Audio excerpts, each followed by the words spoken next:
तो दोस्तों आज हम फिर से आपके लिए लेकर आए हैं देश दुनिया की तमाम ताज़ा बड़ी खबरें। सबसे पहली बड़ी खबर में आपको बताएंगे कि इजराइल हमास युद्ध के बीच हमास ने दिया इजराइल को ऑफर, कहा बंधक चाहिए तो छोड़ने होंगे सभी फिलिस्तीनी।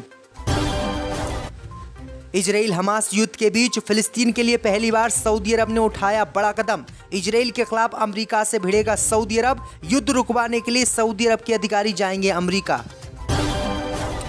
गाजा में इजराइल के सैनिकों ने लहराया अपना झंडा। नेतन्याहू बोले हमारे सामने करो या मरो की हालत। अतीक अशरफ की हत्या करने वाले आरोपी अरुण के पिता की सड़क हादसे में हुई मौत, नहीं मांगी पैरोल।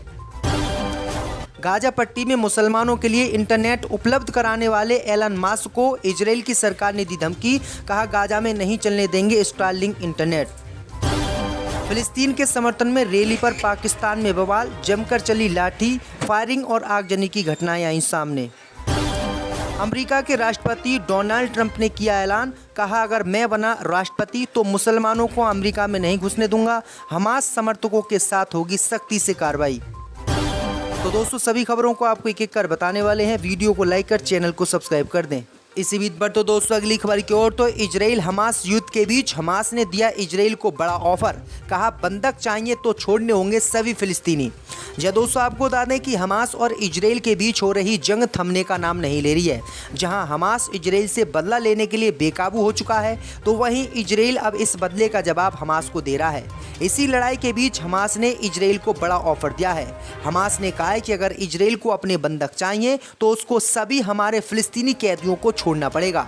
इस ऑफर के बाद इजराइल के प्रधानमंत्री बेंजामिन नेतन्याहू ने कहा कि हमास की ओर से युद्ध के बारे में कभी चेतावनी नहीं दी गई थी, अब तो करो या मरो की बात हो चुकी है। उन्होंने कहा है कि हम अपने सभी बंधकों को सकुशल इजराइल वापस लेकर आएंगे और हम फिलिस्तीन के लोगों को नहीं छोड़ेंगे। लेकिन हमास ने कहा है कि अगर फिलिस्तीन के लोगों को नहीं छोड़ोगे तो हम इन बंधकों को आपको नहीं देंगे, इनका हम कत्ल कर देंगे। तो इजराइल की सरकार को फिर से हमास ने खुली धमकी दे दी है। इसी बीच पर तो दोस्तों अगली खबर की ओर, तो फिलिस्तीनी मुसलमानों के लिए पहली बार सऊदी अरब ने उठाया कदम। इजराइल के खिलाफ अमेरिका से भिड़ेगा सऊदी। दोस्तों आपको बता दें कि इजराइल और हमास की जंग में अब इजराइल और अमेरिका से भिड़ने का सऊदी अरब ने ऐलान कर दिया है। सऊदी अरब के रक्षा मंत्री खालिद बिन सलमान अल सऊद फिलिस्तीन को लेकर अमेरिकी राष्ट्रपति जो बाइडेन के प्रशासन के अधिकारियों के साथ बातचीत के लिए सोमवार को अमेरिका जाएंगे। सऊदी अरब के रक्षा मंत्री का अमेरिकी दौरा और बाइडेन प्रशासन के साथ बैठक इस आशंका के बीच हो रही है कि इजराइल हमास युद्ध क्षेत्रीय युद्ध में बदल सकता है। दरअसल आपको बता दें कि अमेरिका को लेकर सऊदी अरब लगातार सख्त रहा है। सऊदी अरब ने बार बार कहा है कि इजराइल लगातार गलत कार्रवाई गाजा पट्टी के मुसलमानों पर कर रहा है और इसी मामले को लेकर अब अमेरिका सऊदी अरब जाएगा और इजराइल के खिलाफ कार्रवाई करने की मांग करेगा। अब देखते हैं कि अमेरिका सऊदी अरब की बात मानता है या फिर नहीं। इसी बीच पर तो दोस्तों अगली खबर की ओर, तो अतीक अशरफ की हत्या करने वाले अरुण मौर्य के पिता की हादसे में हुई मौत। दोस्तों आपको बता दें कि अतीक और उसके भाई अशरफ की हत्या करने के मामले में जेल में बंद अरुण मौर्य के पिता की एक हादसे में मौत हो गई है। जेल अधीक्षक रमाकांत दोहरे ने बताया कि अरुण मौर्य के पिता के निधन के संबंध में किसी ने उनसे संपर्क नहीं किया, नहीं तो उनको पैरोल दी जाती और अंतिम संस्कार में शामिल होने की अनुमति दी जाती। गौरतलब है कि सुरक्षा कारणों से अतीक अशरफ की हत्या करने वाले तीनों आरोपियों को प्रतापगढ़ जिला जेल में बंद रखा गया है। दरअसल आपको बता दें कि अरुण के बाबा मथुरा प्रसाद हरियाणा के पानीपत में रहते हैं। सोशल मीडिया पर खबर वायरल हुई जिसके बाद उनको इस बात की जानकारी हुई। तो ये बड़ी अपडेट आई दोस्तों कि अतीक और अशरफ की हत्या करने वाले एक आरोपी के पिता की सड़क हादसे में ये मौत हो गई है। इसी बीच पर तो दोस्तों अगली खबर की ओर, तो गाजा पट्टी में इजराइल के सैनिकों ने लहराया अपना झंडा। नेतन्याहू बोले हमारे सामने करो या मरो की हालत। दोस्तों आपको बता दें कि इजराइल और हमास में जारी जंग को 3 हफ्ते पूरे हो चुके हैं, लेकिन अभी भी इसके थमने के आसार नहीं नजर आ रहे हैं। इजरायली सेना ने हमास के खिलाफ अपने हमलों को तेज कर दिया है।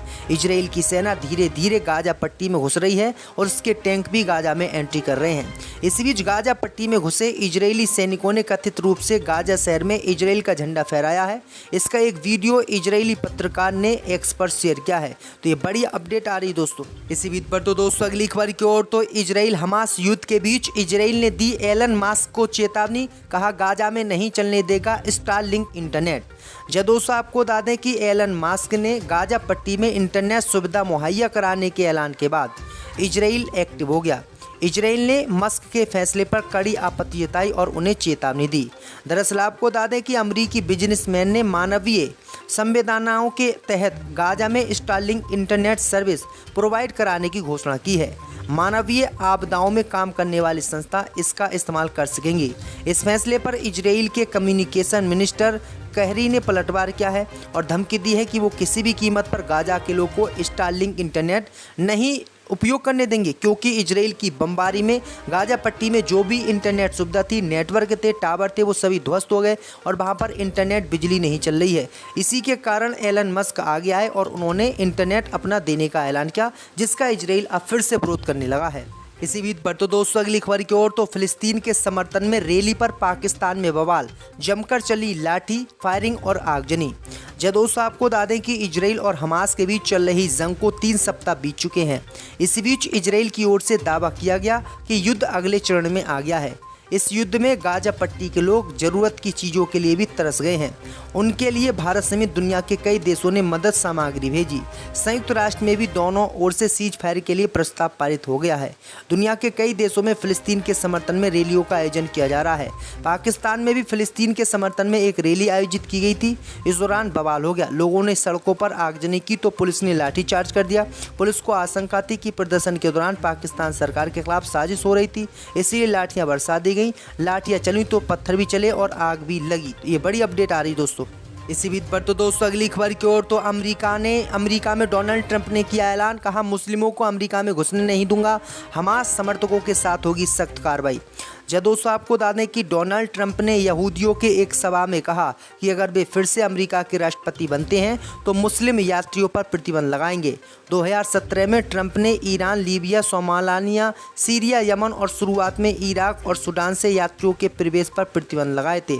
जो बाइडेन ने 2021 में सरकार में आते ही इस फैसले को पलट दिया। शनिवार को ट्रंप ने कहा कि हम कट्टरपंथी इस्लामिक आतंकवादियों को अपने देश से बाहर रखेंगे। उन्होंने कहा कि आपको यात्रा प्रतिबंध याद है, पहले ही दिन में अपना यात्रा प्रतिबंध बहाल कर दूंगा। ट्रंप ने कहा कि इजराइल के अपने सहयोगियों की रक्षा ऐसे करेंगे जैसे पहले किसी ने नहीं की होगी। यानी जो डोनाल्ड ट्रंप है वो मुस्लिम विरोधी हो गए हैं और खुलकर वो मुसलमानों के खिलाफ बयान दे रहे हैं और इस पागल ट्रंप को कोई भी कार्रवाई नहीं कर रहा है। इसी बीच पर तो दोस्तों अगली खबर की ओर, तो इजरायली पीएम नेतन्याहू ने खुफिया एजेंसियों से मांगी माफी, कहा मैं गलत था, सॉरी। दोस्तों आपको बता दें कि इजराइल हमास के बीच चल रही जंग का रविवार को 23वां दिन है। वहीं आपको बता दें कि इसी जंग में नेतन्याहू जो इजराइल के प्रधानमंत्री हैं, उनका एक पुराना स्टेटमेंट वायरल हो रहा है जिसमें उन्होंने माफ़ी मांगी है। उन्होंने कहा कि मैं गलत था, जो बातें मैंने कही वो नहीं कहनी चाहिए। मैं माफ़ी मांगता हूं, मैं सभी सुरक्षा बलों के सभी प्रमुखों का समर्थन करता हूं। नेतन्याहू ने 7 अक्टूबर को घातक हमास हमले को रोकने में विफल रहने के लिए सुरक्षा सेवाओं को दोषी ठहराया था। इसी बीच पर तो दोस्तों अगली खबर की ओर, तो भारत में बंद होने चाहिए मदरसे, रघुराज सिंह बोले मुसलमानों के एक हाथ में कुरान तो दूसरे में कंप्यूटर जरूरी।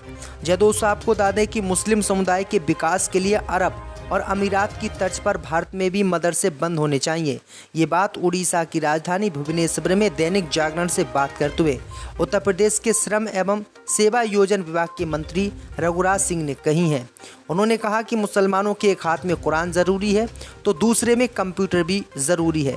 ऐसा होने के बाद मुस्लिम समुदाय के बच्चे प्रतिस्पर्धी देश की धारा में बहेंगे और हीनता की भावना से दूर रहेंगे।